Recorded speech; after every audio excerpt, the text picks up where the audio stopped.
premier vaccin au monde à être efficace contre le paludisme chez les enfants, c'est le vaccin RTSS.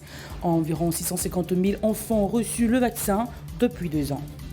À Bobo-Ndokwa, pour éviter le grand détour, les populations prennent des risques énormes en traversant l'autoroute. Les images nous les verrons dans un instant. Et puis au Nigeria, des hommes armés ont attaqué une université dans l'état de Kaduna, kidnappant plusieurs étudiants et tuant un employé de l'établissement. Voilà les titres de cette édition. Nouvelle édition du journal des consommateurs, ravi de vous retrouver. C'est le premier vaccin au monde et le seul à être efficace contre le paludisme chez les enfants. Le vaccin RTSS a été injecté à plus de 650 000 enfants au Malawi, au Ghana et au Kenya. À raison de 4 doses, le vaccin RTSS affiche un taux de réussite de 39% chez les enfants atteints d'un paludisme simple et de 29% pour ceux atteints d'une forme plus grave de la maladie. Cette efficacité redonne de l'espoir aux experts de santé qui doivent se réunir en octobre prochain pour décider d'un déploiement plus large du vaccin dans le monde.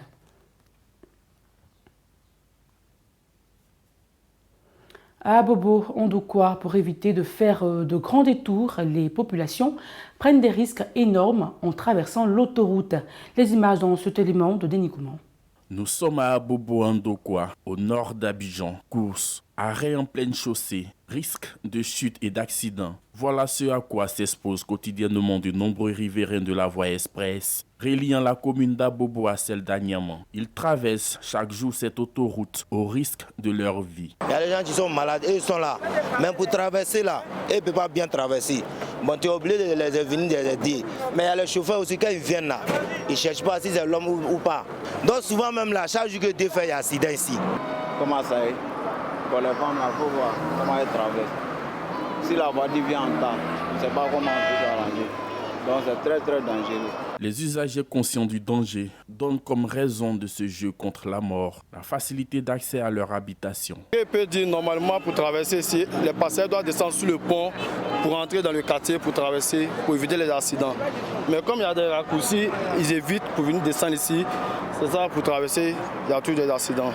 Pour réduire ou éviter les accidents, les populations ont leur idée qui ne peuvent être réalisées sans appui. C'est juste conseiller des chauffeurs aussi, qui n'ont qu'à aller doucement.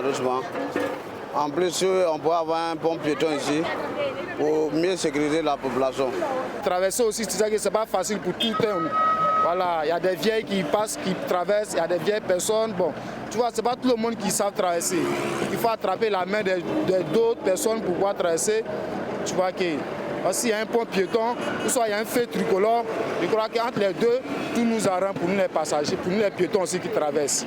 Dans la matinée, des bénévoles aident les populations pour la traversée. Le reste de la journée, ce sont des riverains livrés à eux qui sont obligés.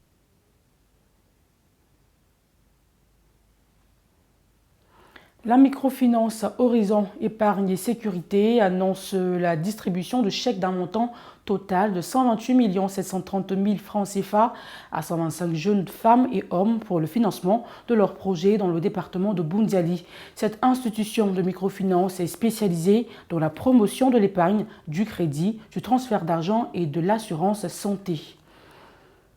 L'agressivité, l'irrespect, menaces et injures minent les réseaux sociaux. Comment ces outils censés servir pour le bien-être social en viennent-ils à être utilisés à des fins malsaines? Sylvain Tala s'est intéressé à la question. Sur les réseaux sociaux, les notions de politesse, de courtoisie, de respect de l'autre sont inexistantes. Comment en est-on arrivé là quand on sait que ces outils de l'informatique sont censés nous ouvrir au monde ou nous faire connaître des autres? Buzz ou boost des abonnements, disent la plupart des internautes. Bon, d'autres disent qu'ils font ça pour pouvoir avoir plus le buzz. Certains disent c'est pour avoir plus d'abonnés. D'autres disent aussi que... Bon, chacun a son avis quoi. Moi, mon avis personnellement, c'est que c'est vraiment pas gentil parce que vous ne connaissez pas ces personnes. Je peux prendre un exemple palpable. Moi, comme ça, je peux voir une star sur les réseaux sociaux à qui je veux lancer un message et je peux lancer un message en mettant des injures et toute autre chose qui vont dans le même sens et cette star va s'intéresser à moi et aussi beaucoup de téléspectateurs vont s'intéresser à moi. Ça fait que je peux aussi me faire connaître. Il y a certaines personnes qui utilisent les réseaux sociaux pour faire des clashs, des injures, ceci, cela. Je ne trouve pas ça normal. Mais d'une part aussi, je pense que c'est une manière aussi de se faire remarquer, de se faire connaître. Il s'agit alors en fait d'une véritable mise en scène.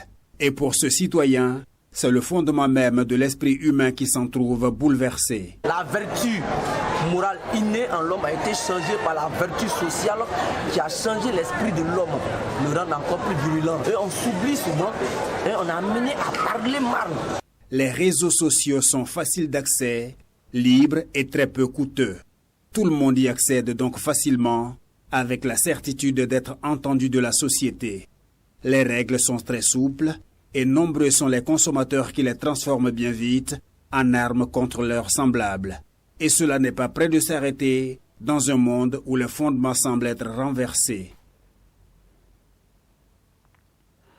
Dans l'enseignement supérieur, la Fédération estudiantine de Côte d'Ivoire, FESI, a célébré son 31e anniversaire hier mercredi. Une célébration placée sur le sceau de la promotion du genre. Plus de détails avec Christian Okra.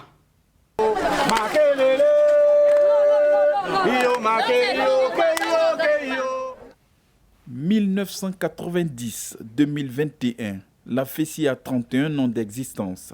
Cet anniversaire est célébré à l'université Félix Houphouët-Boigny du 21 au 24 avril 2021 autour du thème « Contribution de la jeune fille syndicaliste dans la mise en place d'un leadership nouveau ». Pour marquer le coup, une conférence inaugurale avec pour animatrice une ancienne fessiste. La femme, c'est les pleurs. La femme, c'est l'affection. La femme, c'est tout. Il y a deux types d'intelligence. Et ça, c'est une intelligence émotive. C'est l'une des plus grandes que l'humanité possède, au nom de la bonne femme. La présidente que je suis passée par toutes ces phases. Au primaire, je n'arrivais même pas à lire. À quel âge je suis dyslexique. Donc vous ne pouvez pas vous en rendre compte, ça ne m'a pas empêché d'être professeur d'études. Pour le secrétaire général du mouvement estudiantin, l'événement est une occasion de rassemblement afin de partager la nouvelle vision de l'organisation. Nous sommes en train de créer une mobilisation autour de l'école, mais surtout de son développement. Heureusement qu'aujourd'hui, nous avons des administrateurs qui nous écoutent maintenant. Alors c'est l'occasion pour nous de leur donner toutes nos réflexions. Parce que nous avons fait des colloques, des séminaires, mais ces résultats sortent dans les tiroirs.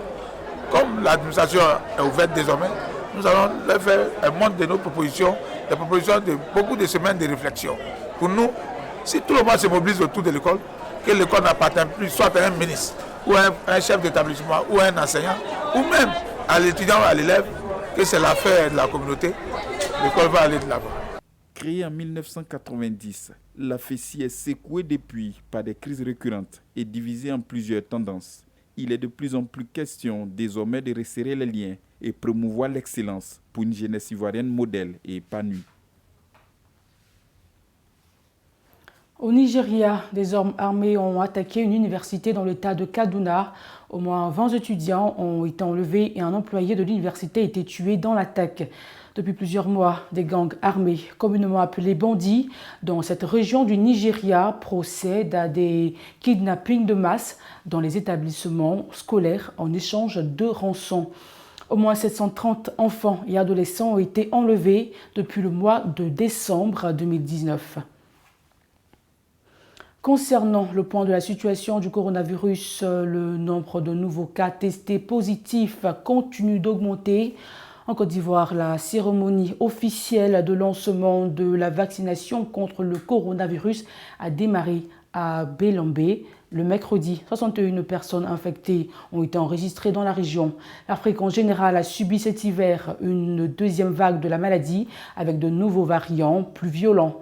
Le continent dépasse maintenant les 115 000 morts et les 4,4 millions de personnes contaminées. Dans le monde, la pandémie a fait au moins 3 millions de morts depuis décembre 2019, selon les sources officielles. L'affaire avait fait la une des réseaux sociaux les 2 dernières semaines. Une jeune fille est morte au CHU d'Angré le jeudi 8 avril suite à une agression dans une résidence meublée du dit quartier. Après investigation, les agents de la police criminelle ont arrêté le présumé coupable. Plus d'une trentaine de victimes l'ont reconnu pour viol, chantage et séquestration. Selon les témoignages, il se ferait aider par 2 acolytes, dont une femme. Voilà qui marque la fin de cette édition. J'ai pris plaisir à vous la présenter. Elle vous a été proposée par l'ensemble de la rédaction. Demain, vous serez en compagnie de Landry Ponou, également le week-end, pour le récap de la semaine. Je vous dis à très bientôt et merci de votre fidélité.